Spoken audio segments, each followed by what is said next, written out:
नमस्कार. ग्रेट भेटमध्ये तुमचं स्वागत. आज पुन्हा एकदा माझ्या सोबत आहेत कॉम्रेड गोविंद पानसरे. गेल्या वेळेला त्यांची सुरुवात कशी झाली, त्यांची कम्युनिझमकडे वाटचाल कशी झाली हे आपण बघितलं होतं. आता बघूया त्यांचा पुढचा प्रवास, त्यांनी केलेली आंदोलनं आणि खाल्लेल्या पोलिसांच्या लाटा आणि आजच्या परिस्थितीबद्दल ते काय म्हणतायत.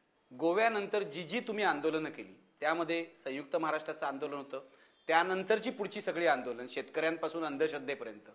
संयुक्त महाराष्ट्रापासून सुरुवात करूया आणि नंतर तुम्हाला जी महत्वाची वाटतात आंदोलनं, तुम्हाला जी असं वाटतं ही मैलाचा दगड आहेत आंदोलनं, त्याबद्दल सांगा. पहिली गोष्ट अशी की आपण संयुक्त महाराष्ट्राचा प्रश्न उपस्थित केला तेव्हा या निमित्तानं इतिहासामध्ये एक विकृती निर्माण होण्याची जी एक शक्यता तयार झालेली आहे ती थांबवण्यासाठी काही विधानं मला करू द्यात. काही मंडळी अजूनही असं लिहितात, म्हणतात की संयुक्त महाराष्ट्राचा मंगल कलश यशवंतराव चव्हाणांनी आणला. हे विधान अनैतिहासिक आहे, इतिहासाशी प्रतारणा करणार आहे, इतिहासाची विकृती करणार आहे. 105 हुतात्मे मेलेत, त्यांच्या रक्ताचं भान नसलेली मंडळी असं बोलतात. ह्या यशवंतराव चव्हाणांनी जाहीरपणे असं भाषण केलेलं आहे, महाराष्ट्रापेक्षा पंडित नेहरू थोर आहेत. आणि हे विधान कोणीही नाकारू शकत नाही, कारण ऐतिहासिक सत्य आहे. द्विभाषिकांचे ते मुख्यमंत्री होते. द्विभाषिक ही काळ्या दगडावरची रेग आहे असं यशवंतराव चव्हाण म्हणालेले आहेत. यशवंतराव चव्हाण एरवी चांगले होते की वाईट होते, त्याच्यानंतर झालेले मुख्यमंत्री इतके वाईट निघाले की आता यशवंतराव चव्हाण बरं म्हणायची पाळी आली. परंतु तो मुद्दा वेगळा आहे.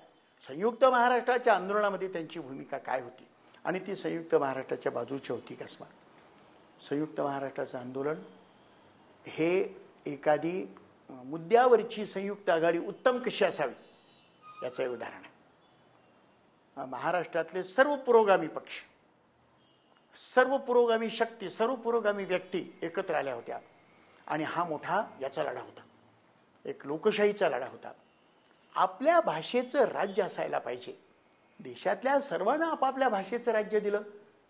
पंडित नेहरूंना लोकशाहीवादी म्हणून म्हणवता, बरोबर आहे, ते इतरांच्या पेक्षा ते जास्त लोकशाहीवादी होते. अरे पण सर्वांना एका भाषेचं राज्य दिलं आणि मग महाराष्ट्राला का नाही?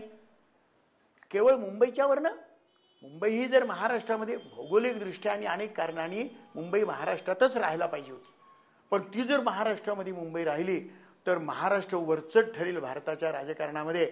म्हणून आमच्या गळ्यामध्ये गुजरातची धोंड घालण्याचा प्रयत्न या मंडळींनी केला.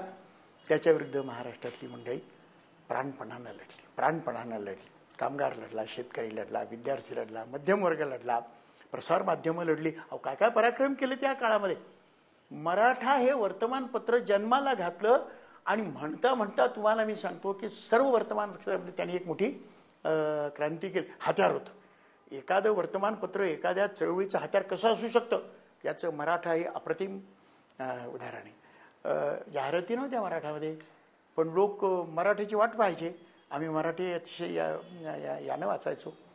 आणि गावोगावी सत्याग्रह झाले, खेडोपाडी सत्याग्रह झाले, महिला उतरल्या, विद्यार्थी उतरले.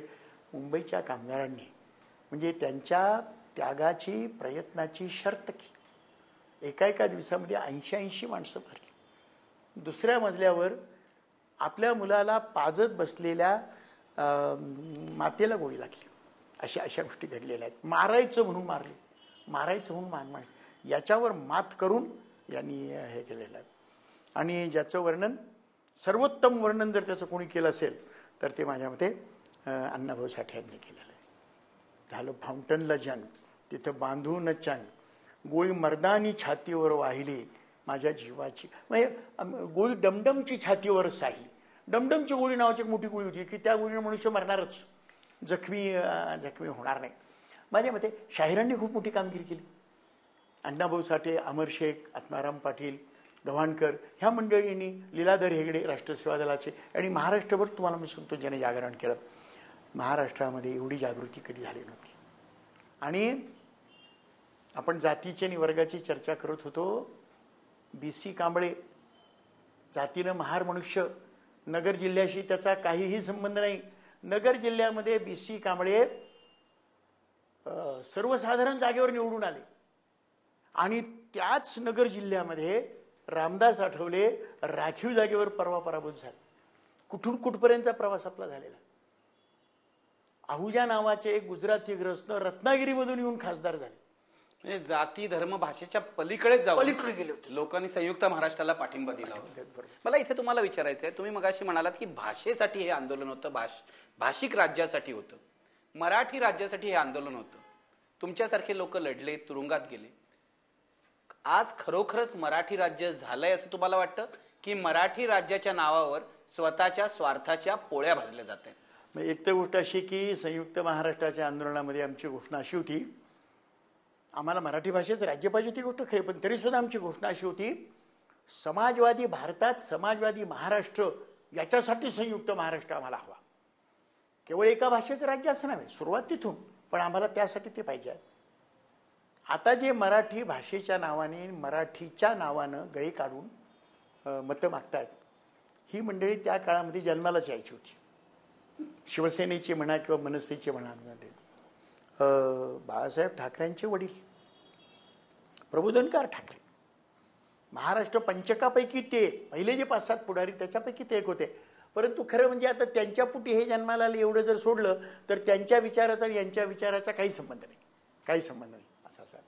पण मला असं वाटतं की बा आत्ता आपण संयुक्त महाराष्ट्र स्थापन 50 वर्ष होऊन गेली.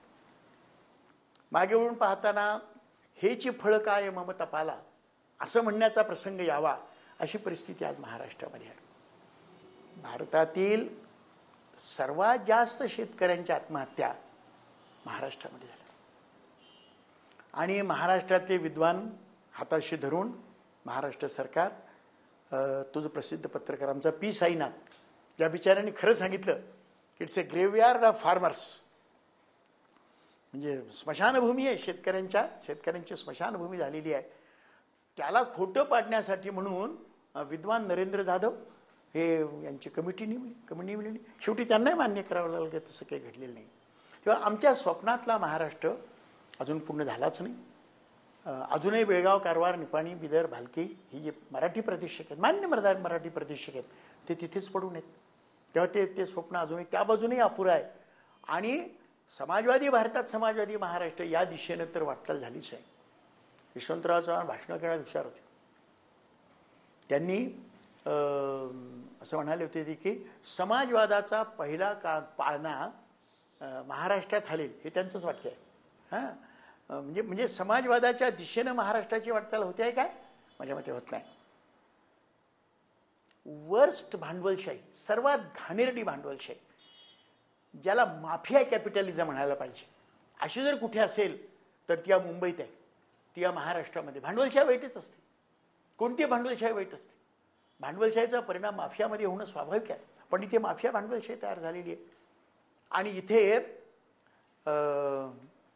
महाराष्ट्राला जाणता राजा म्हणून त्यांना कोणी म्हटलं माहिती नाही, परंतु ते महाराष्ट्रातल्या शेतकऱ्यांना असा सल्ला देत आहेत का तुम्ही शेती करायचं सोडा. हे तुम्ही पवारांबद्दल बोलताय? शरद शरद पवारांच्या बद्दल मी बोलतो. शेती मंत्री आहेत, ते महाराष्ट्रातले आहेत, यशवंतरावांचे सुपुत्र किंवा त्यांचे मानसपुत्र असं म्हणून त्यांना म्हटलं जातं. तेव्हा आमच्या स्वप्नातला महाराष्ट्र अस्तित्वामध्ये आला नाही. मराठी भाषेचं सुद्धा फार मोठी प्रगती झाली असं काही म्हणता येणार नाही. मराठी भाषेच्या नावाने गळा काढणारे आणि मराठीचे सर्व प्राध्यापक आपली मुलं इंग्रजी भाषेच्या शाळेमध्ये घालतात आणि पुन्हा मराठी शिकवायला वर्गामध्ये जात आहेत. असं अनेक बाबती त्याच्या बाबतीमध्ये सांगता येणे. अशोकराव चव्हाण गेले, त्याच्याऐवजी पृथ्वीराज चव्हाण आले. त्या भ्रष्ट मनुष्य गेला आणि स्वच्छ मनुष्य आला. माणूस बदलला, गोष्ट खरी. अरे पण दोघेही काँग्रेस पक्षाचेच आहेत, दोघांची धोरणं एकच आहे. दोघांच्यावरही नियंत्रण करणारे दिल्लीचे जे कोणी काँग्रेसचे पुढारी आहे तेच आहेत. काय बदल काय झाला?